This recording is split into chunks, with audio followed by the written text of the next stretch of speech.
Eh bien, écoutez, bonsoir et bienvenue dans ce magnifique planétarium. Alors, c'est un lieu qui est destiné à l'observation des étoiles sur la voûte céleste. On ne va pas vraiment regarder des constellations ce soir, mais on va quand même s'intéresser à ce qui se passe dans le ciel. Le but de mon exposé concerne la formation des nuages. Alors, imaginez-vous quelques instants que nous sommes dans la coupole d'un observatoire astronomique et nous allons ouvrir le dôme.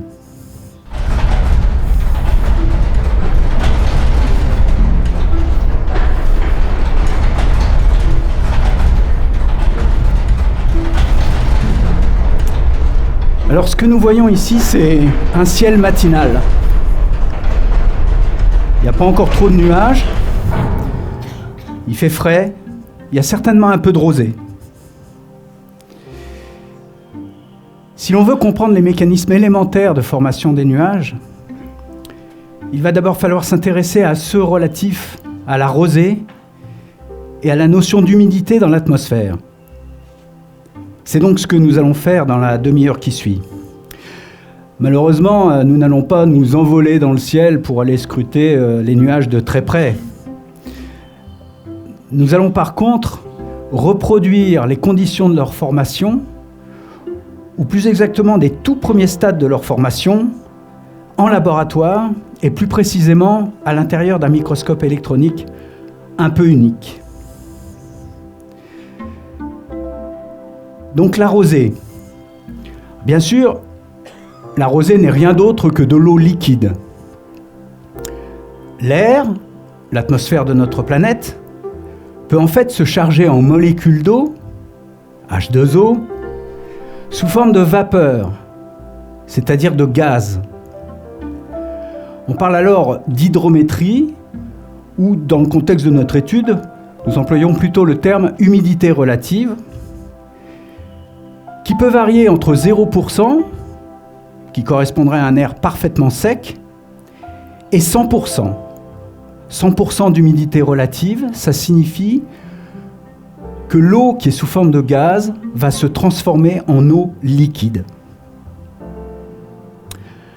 Alors on a besoin de quelques notions simples sur des choses qui sont assez compliquées, mais faisons les choses simples.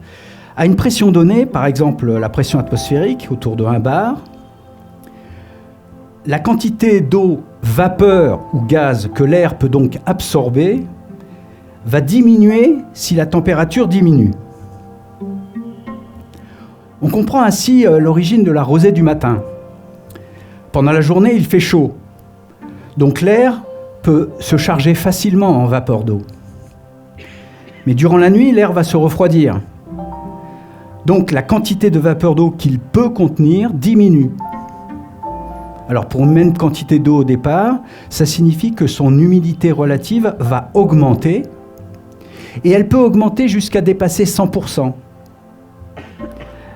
Dans ces conditions, l'air va alors rejeter une partie de cette vapeur, au-delà des 100%, qui va se condenser sous forme liquide sur les surfaces les plus froides, et en particulier la végétation.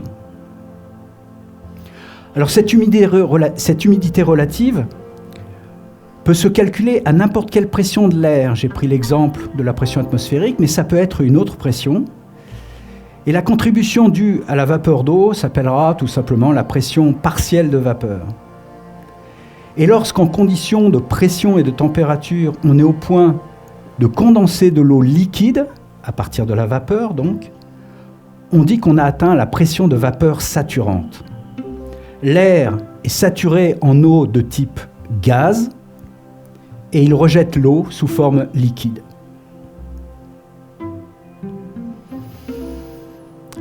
Bien, pendant ce temps, la matinée avance, le soleil se lève qui réchauffe l'atmosphère et la rosée disparaît.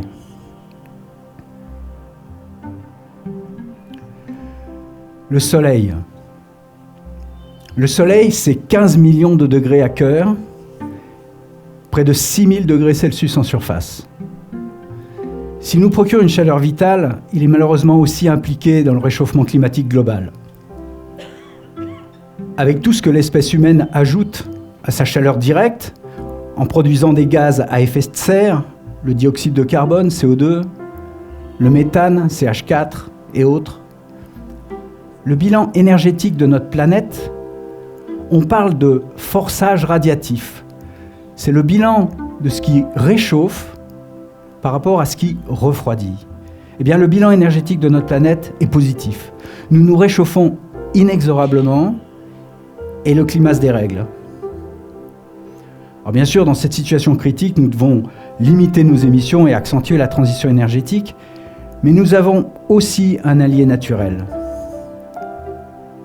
Cet allié, ce sont les nuages, évidemment, car ils vont aider au refroidissement en renvoyant une partie du rayonnement du Soleil, donc de sa chaleur, en dehors de notre atmosphère. En termes savants, on parle d'effet albédo, qui exprime le pouvoir réfléchissant d'une surface. En termes bien plus imagés, on parle aussi d'effet parasol, et notamment pour les nuages de basse altitude, les stratus, les cumulus, qui contribuent plus à réfléchir le rayonnement solaire qu'ils ne contribuent au réchauffement par effet de serre. Ces nuages vont concentrer l'humidité de l'air au point de faire pleuvoir en fonction des conditions climatiques. Et si la température diminue, cette pluie va se transformer en neige. Et soyons complets et allons jusqu'au bout pour parler des 3 états que tout le monde connaît de l'eau: liquide, gaz, donc vapeur, et solide. En dessous de 0 degré, à la pression atmosphérique, on s'attend à avoir de la glace qui est en train d'envahir tout le dôme de notre observatoire. Alors en réalité, on connaît très bien le principe de formation des nuages. Et je vais le rappeler dans quelques instants. Mais on n'en maîtrise toujours pas bien les mécanismes élémentaires. Et c'est justement ce que nous avons voulu étudier à l'échelle microscopique par une méthode de laboratoire originale qui est la microscopie électronique environnementale. Voilà, nous avons quasiment fini de planter le décor de l'étude, mais il reste un élément de contexte essentiel à introduire, car les nuages se forment en réalité grâce à de minuscules objets qu'on appelle des aérosols. Les aérosols sont par définition toutes les particules fines qui se trouvent en suspension dans l'air. Par particules fines, on entend des tailles inférieures au millimètre, les plus petites pouvant descendre à quelques nanomètres, le milliardième de mètre. Alors nous avons ici des exemples de tels aérosols qui peuvent être solides, liquides, organiques, inorganiques, naturels ou produits par l'homme. Des grains de sable.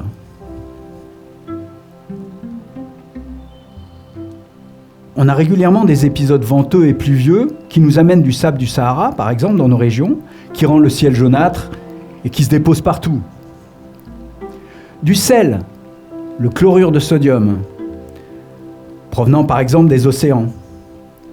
Des débris végétaux, comme ce très joli grain de pollen avec ses pics. De la suie, c'est-à-dire du carbone, produit en tant que résidu de combustion par l'activité humaine industrielle ou, par exemple, par les cendres des feux de forêt. Ces aérosols jouent un rôle fondamental dans la formation des nuages. De par leurs propriétés intrinsèques, certains attirent la vapeur d'eau dans l'atmosphère et condensent de minuscules gouttelettes d'eau qui sont les embryons des futurs nuages. On a vu tout à l'heure que l'eau liquide se condense à partir de la vapeur à partir de 100% d'humidité. Eh bien, les aérosols permettent cette condensation plus rapidement à des taux d'humidité inférieurs et c'est donc ainsi que les nuages se forment.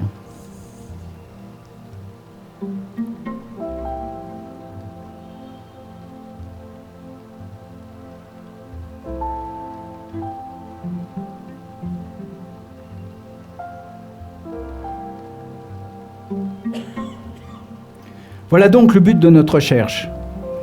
Étudier avec un microscope électronique environnemental comment l'eau se condense sur des aérosols en temps réel, en live. Vu la taille microscopique des aérosols, très inférieure au millimètre, il faut bien sûr un microscope pour observer ces objets minuscules. J'ai évoqué l'échelle du nanomètre, le milliardième de mètre. Pour flirter avec de telles distances, le microscope optique est bien insuffisant. C'est donc un microscope électronique en transmission que nous utilisons. Ce gros appareil que nous voyons sur ces photos, avec cette colonne haute de plus de 3 mètres. Ce microscope fonctionne en fait sur le même principe qu'un microscope optique. On a juste remplacé la lumière visible par des électrons. Alors bien sûr, je ne vais pas rentrer dans les détails techniques, mais il faut quand même savoir que les électrons se propagent très mal dans l'air. Et normalement, dans un microscope électronique normal, on doit faire le vide pour produire un faisceau d'électrons qui va permettre de faire des images et de faire de l'optique. Mais nous voulons condenser de la vapeur d'eau in situ à l'intérieur du microscope. Du fait de cette vapeur d'eau, nous ne serons plus sous vide dans le microscope, car il régnera une atmosphère avec une certaine pression dans cette colonne. Il existe en fait en France 2 microscopes électroniques en transmission qui permettent de travailler avec une pression dans la colonne du microscope. Ce sont des instruments dits environnementaux.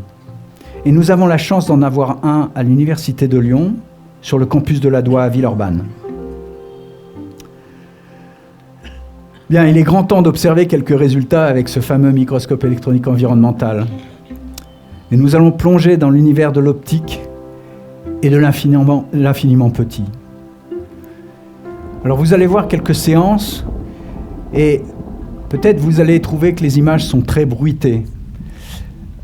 Ce qu'il est difficile de décrire complètement, c'est le fait que les électrons sont des particules ionisantes qui sont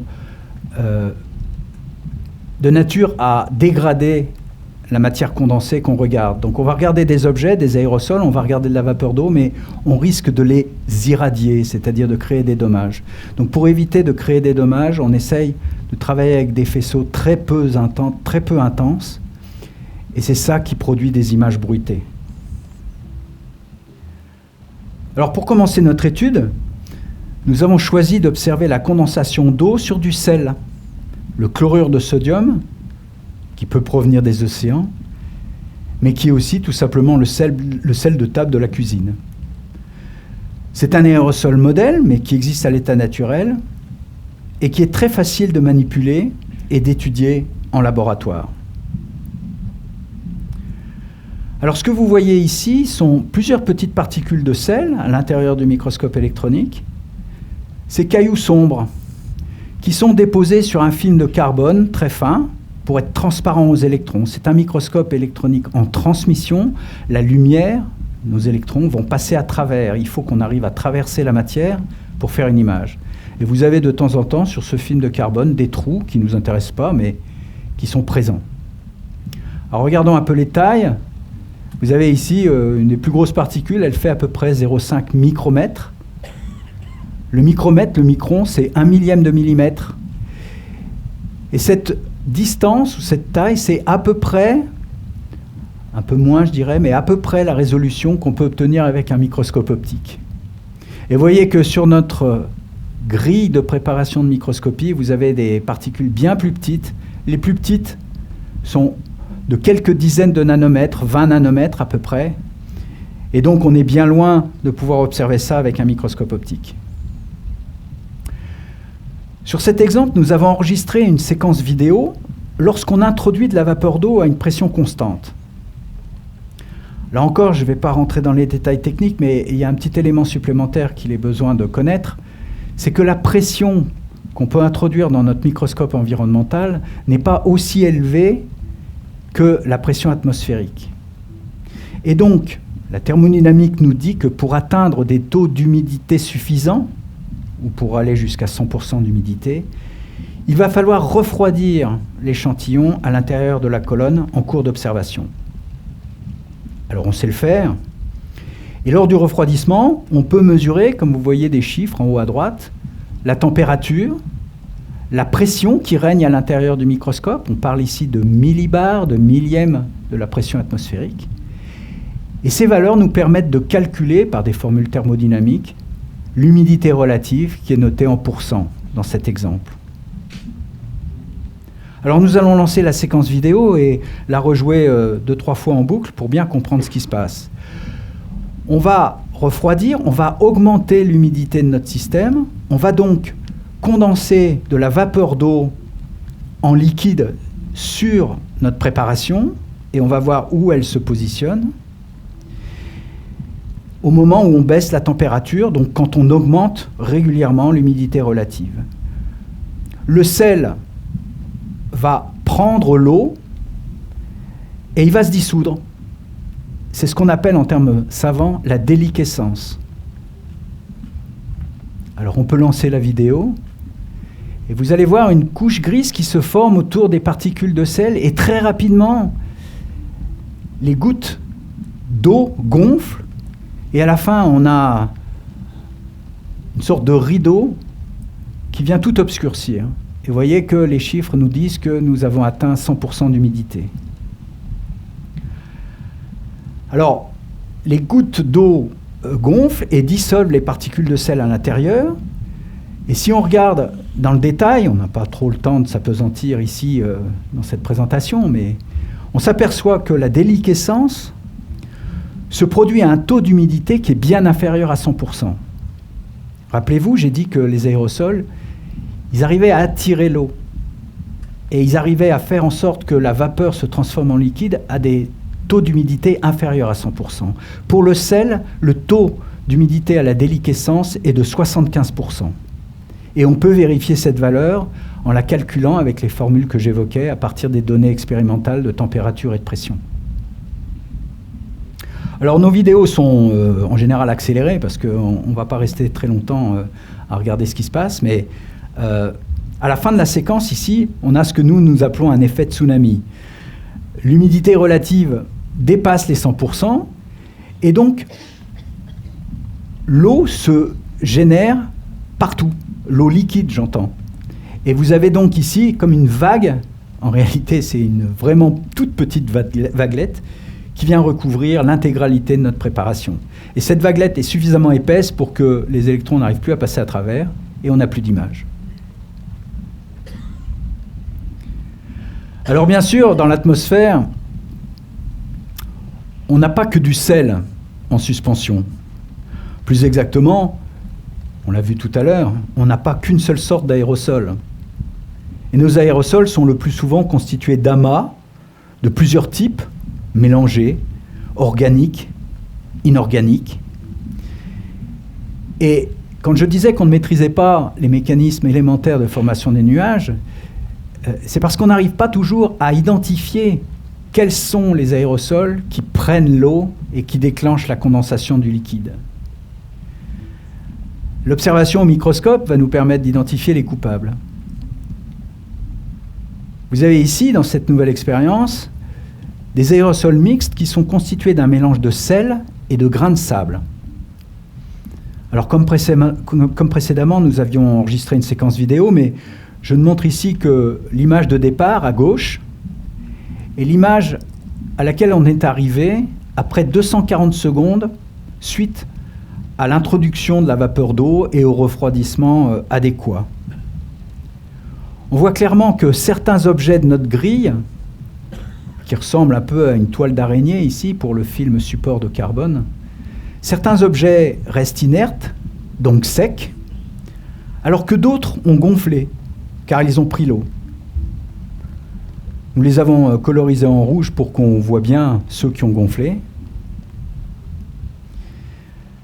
Donc ce qu'on cherche à savoir, c'est quelle est la nature physico-chimique ou chimique de ces particules. Eh bien, on peut faire des analyses chimiques in situ dans le microscope, et on en verra des exemples tout à l'heure.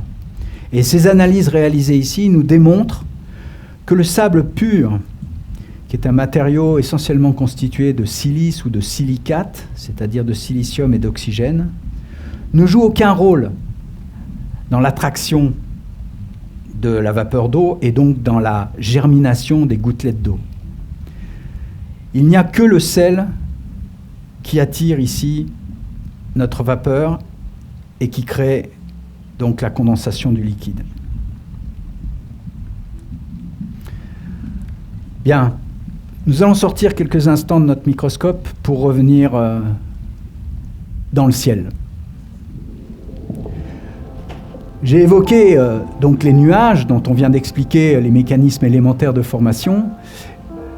Les nuages qu'on voit communément et qui sont des nuages que j'appellerais sympathiques puisque par rapport au réchauffement climatique, en réfléchissant à la lumière du soleil, ils vont contribuer à combattre le réchauffement de notre planète.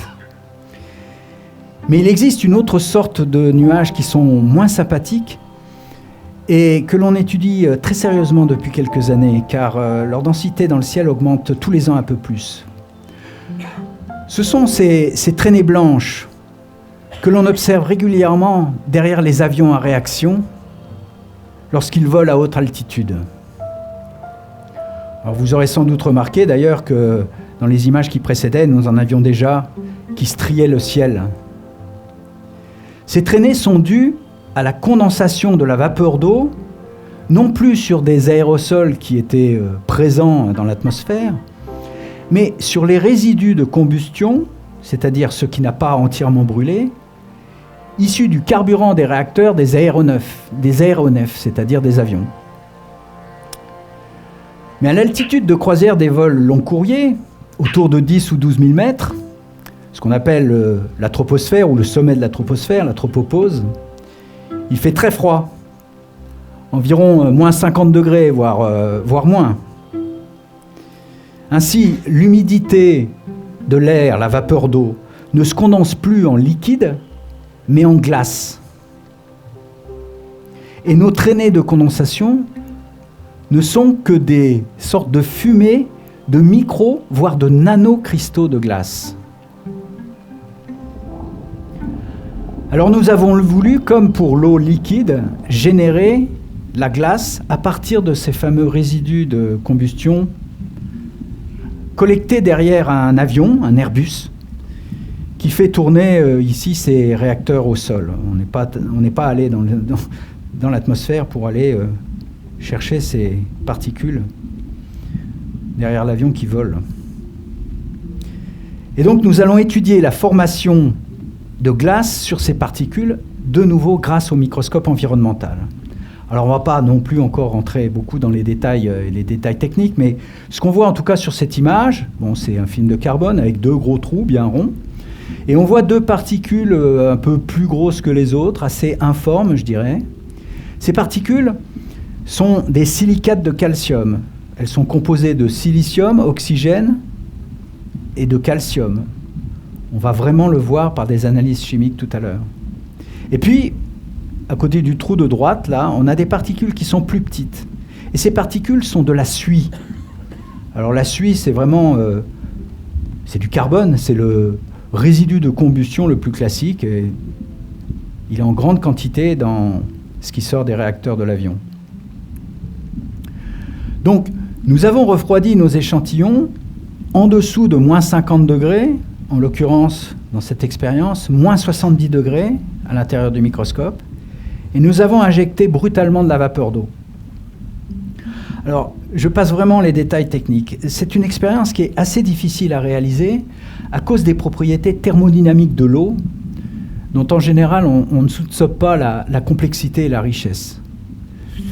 En fait, rien que sur un point précis, qui est l'apparition de la glace, on sait que l'eau peut rester liquide bien en dessous de 0 degré, sous une forme qu'on appelle le liquide surfondu. Et donc, quand on va envoyer de la vapeur d'eau, même si on est un peu froid, nous n'étions pas arrivés à nucléer de la glace parce qu'on passait toujours par l'état de cette eau en liquide surfondu. Donc pour réussir à condenser de la glace, nous avons dû travailler à très basse température et aussi nous avons dû procéder très rapidement et très brutalement. Donc ce que nous avons fait, c'est que nous avons enregistré des séquences vidéo à haute cadence d'image, plusieurs centaines de trames par seconde, et nous avons fait rentrer très brutalement la vapeur d'eau dans le microscope. Alors l'idée de ces expériences, c'était un petit peu comme dans le cas de nos aérosols mixtes, sel plus sable, qu'on a vu tout à l'heure, où nous recherchions les coupables, c'était d'identifier quels sont les résidus de combustion qui déclenchent l'apparition de glace. Et bien sûr, Airbus, en tant qu'avionneur, est très intéressé à connaître l'origine de la glace. Nous nous sommes focalisés sur le tout début du processus, sachant que sa rapidité fait qu'en quelques secondes, toute notre préparation de microscopie se retrouve recouverte de glace, et comme tout à l'heure pour l'effet de tsunami de l'eau liquide, eh bien on ne voit plus rien parce qu'il y a une couche de glace qui est trop épaisse pour que les électrons traversent. Nous allons donc voir une très courte séance vidéo qui dure moins d'une seconde et qui a été enregistrée à peu près à 200 images secondes. Nous l'avons ralenti dans cette présentation pour qu'on ait le temps, bien sûr, d'observer le phénomène. Alors on démarre en conditions sèches, à moins 70 degrés Celsius, et quasiment au début de la vidéo, on injecte la vapeur d'eau. Alors attention, ça va partir, regardez bien les particules en haut et en bas, ça va être très rapide, même si on a ralenti la séquence vidéo. Voilà, on voit deux masses grises qui apparaissent rigoureusement exactement sur les positions des deux particules en haut et en bas, et on constate clairement que nos particules de droite ici, qui sont des particules de suie, de carbone, contrairement à celles-ci, encore une fois, qui sont des silicates, ne jouent aucun rôle dans la nucléation de la glace. Alors j'ai coupé la suite de la séquence vidéo parce que très très rapidement, là ici vous avez 1 seconde de film, très très rapidement, la glace s'étend et recouvre tout et on ne voit plus rien. Donc en moins d'un dixième de seconde, la glace, car il s'agit bien de glace, est apparue. Nous pouvons juste reprendre la première et la dernière image de cette séquence vidéo pour comparer les microstructures. Vous voyez à gauche, avant la nucléation de la glace, et à droite, une fois que les cristaux de glace sont apparus. Alors je vous ai parlé de la nature chimique et des analyses chimiques, on y vient. On est censé avoir de la silice, puisque c'est un silicate, donc la silice c'est SiO2, du silicium et de l'oxygène. Silicate de calcium, donc on s'attend à avoir du calcium. Sur les particules de suie, on s'attend à avoir du carbone, alors je ne vais pas les détailler pour faire plus simple et plus rapide. Mais donc voilà, nous utilisons des méthodes d'analyse chimique dites spectroscopiques à l'intérieur du microscope qui vont permettre de voir la répartition des espèces atomiques grâce à de la cartographie élémentaire. Et donc, voici le résultat.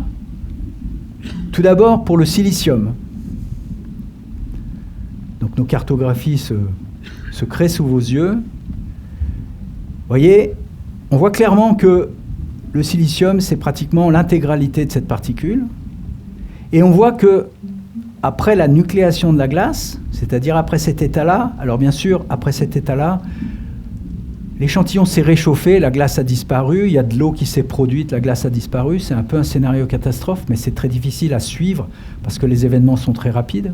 Mais on voit qu'en gros, on n'a rien changé, à part le fait que la distribution, bien sûr, s'est un tout petit peu étalée.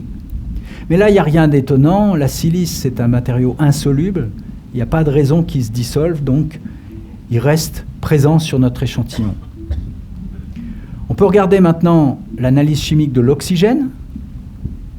Alors, si c'est de la silice et si c'est un matériau insoluble, on doit trouver que l'oxygène n'a pas bougé non plus. Et c'est le cas. Vous avez exactement le même type de distribution, le même type de répartition par rapport à ce qu'on a vu pour la silice, pour le silicium. Alors regardons d'autres éléments, des éléments qu'on identifie grâce à ces analyses chimiques.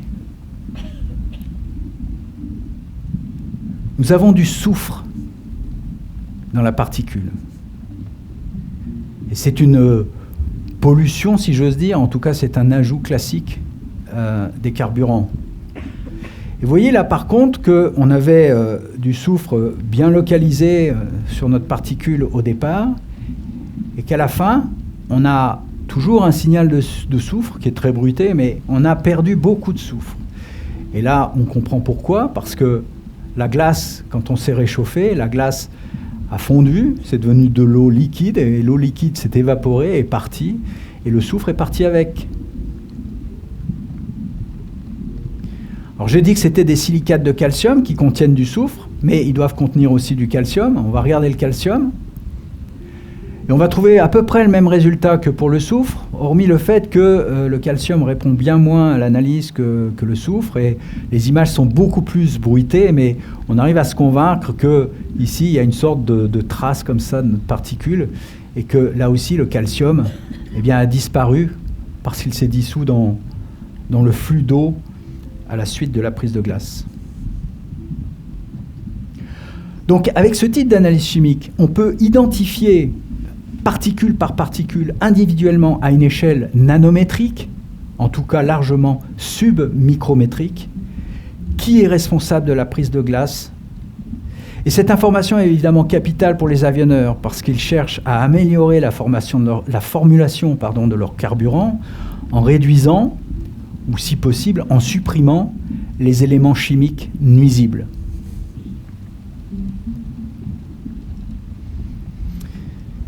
Voilà, nous avons terminé notre voyage dans les nuages, ou plutôt dans les mécanismes de formation des nuages. Alors, tout ceci a un lien avec le ciel, je l'avais dit en introduction, et comme nous sommes ici dans un planétarium, l'occasion était trop belle pour ne pas conclure par un petit clin d'œil astronomique. Mais vous allez voir qu'il est tout à fait lié à notre problématique. Je reviens sur nos fameuses traînées de condensation aérienne. J'ai dit qu'elles étaient beaucoup étudiées depuis assez peu, somme toute. La raison, c'est qu'elles sont néfastes pour le climat. Contrairement aux nuages de basse altitude, ces fumées de glace ont un effet négatif. Elles laissent passer la chaleur et elles contribuent à l'effet de serre.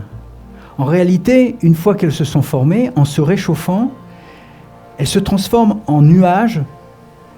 Et à l'altitude où elles sont, c'est ce qu'on appelle des cirrus. Et on appelle ça des cirrus artificiels ou des cirrus homogenitus.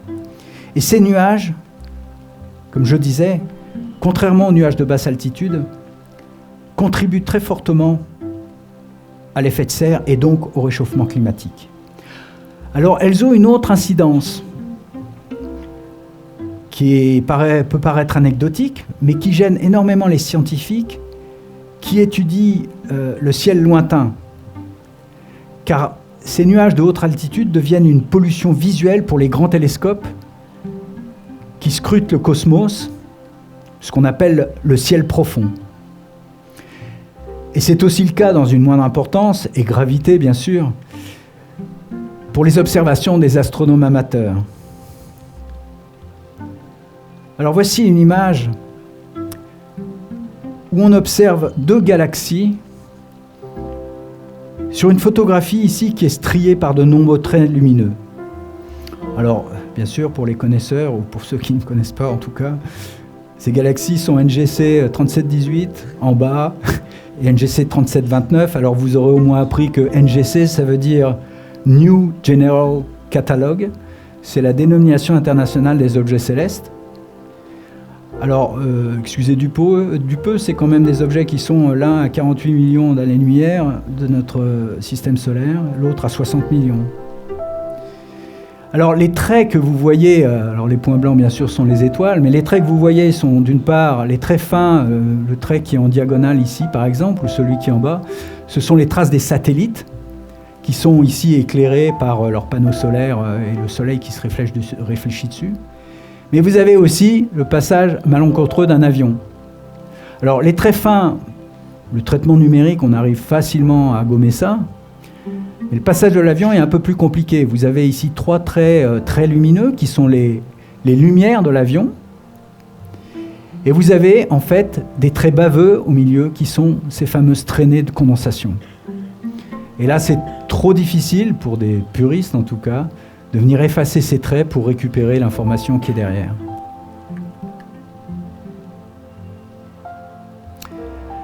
Voilà, avec ça, j'ai terminé cette présentation. Je remercie tous mes collègues chercheurs qui ont travaillé sur ce projet, qui était un projet financé par l'Agence nationale de la recherche.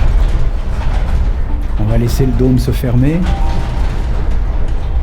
Il est un peu rouillé, hein, notre dôme. Hein. Il fait un petit bruit de porte de garage.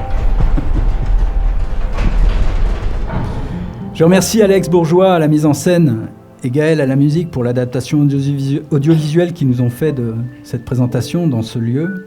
Le CNRS, Sabrina, les acteurs du projet Science avec et pour la société, Walter et l'équipe du Planétarium, et bien entendu vous tous pour votre attention. Je suis évidemment à votre disposition pour essayer de répondre à des questions, mais contrairement au contexte de cette présentation, je ne suis pas du tout un spécialiste du climat, ni de la chimie atmosphérique. Sébastien nous l'a dit au début, je suis plutôt un spécialiste de microscopie. C'était d'une part un challenge pour nous de regarder, si j'ose dire, des nuages, en tout cas de l'eau, se former in situ dans un microscope. Mais ce qui est intéressant aussi, c'est que la science est essentiellement pluridisciplinaire. Donc évidemment, les expériences que nous avons faites, qui sont pour certaines un peu des premières dans notre un petit milieu scientifique et en tout cas dans un domaine un peu de niche scientifique. Et ces expériences peuvent donner des informations précieuses. Vous avez vu l'identification des responsables de la nucléation de glace ou d'eau à partir de vapeur à l'échelle individuelle de particules nanométriques. Et donc on peut espérer qu'on va aider les gens qui travaillent sur ce problème. Hein. Les nuages sont pas un remède du réchauffement climatique, mais c'est une donnée pour faire des prédictions précises dans l'avenir sur la hauteur de ce réchauffement. Je vous remercie beaucoup pour votre attention.